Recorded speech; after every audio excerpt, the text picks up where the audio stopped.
Hi everyone. I've been often asked my opinion on Nacho parenting. I have mixed feelings. I understand, first of all, that Nacho parenting is not only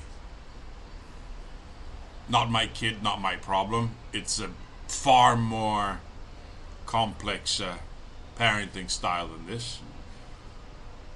I don't know whether I'd call it parenting because it's not really parenting, in my opinion.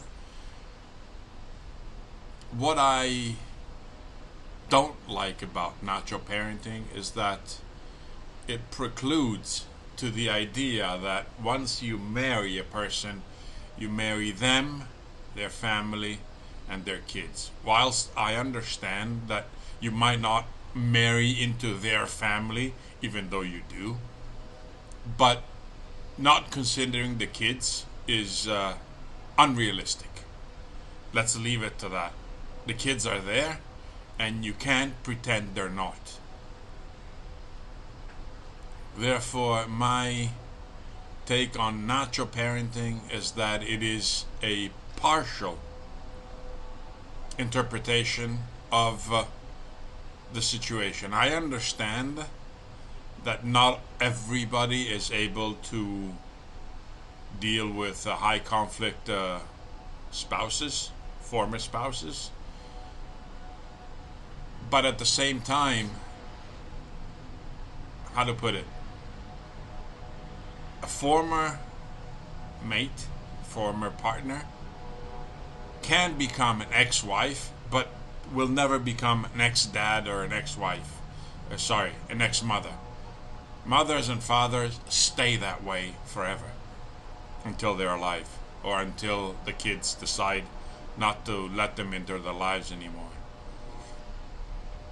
So, Nacho parenting, in a way, it's like an ostrich burying its head under the sand to avoid dealing with conflicts or situations where the person isn't able to cope with the stress. And that's fine. I understand that, and it's quite a reasonable response. I'd much rather that than inconsiderate actions or reactions, especially towards the kids, when not able to cope with a crisis. But my question is then, at that point, if you know that you are not able, if you know that you can't deal with high conflict situations, if you know that you might not be able to have the flexibility to move into a family where changes will probably be the everyday occurrence, you might want to take that into account before you jump into this relationship. I'm not saying you walked into it, you knew what you were walking into, and now deal with it. Because I'm not saying that. Not everybody is very conscious of where they're stepping into. But at the same time, we can't pretend like it's a choice.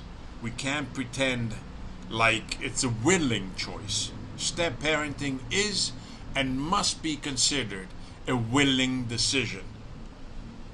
So you either didn't look at the situation properly, in depth, or you didn't know yourself well enough to understand what your reactions would have been.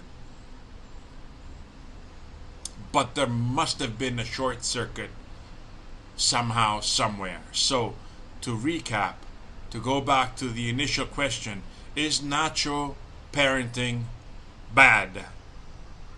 No, not necessarily, because it's a proper reaction to a wrong decision made somewhere along the lines.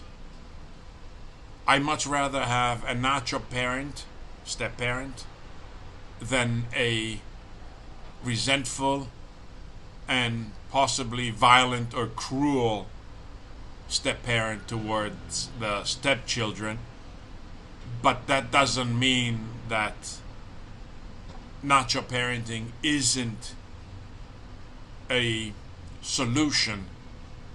Probably not the best solution, but a good solution to a problem that occurred earlier in the decision making process. This to mean you probably shouldn't have walked into that relationship because you didn't know what the relationship and the marriage with the kids was going to entail, or you were not aware of your personal characteristics to the degree of understanding that you probably would have been put under a tremendous amount of stress. So, to conclude, nacho parenting is a good solution to a mistake made earlier in the relationship. That said, cheers and Godspeed.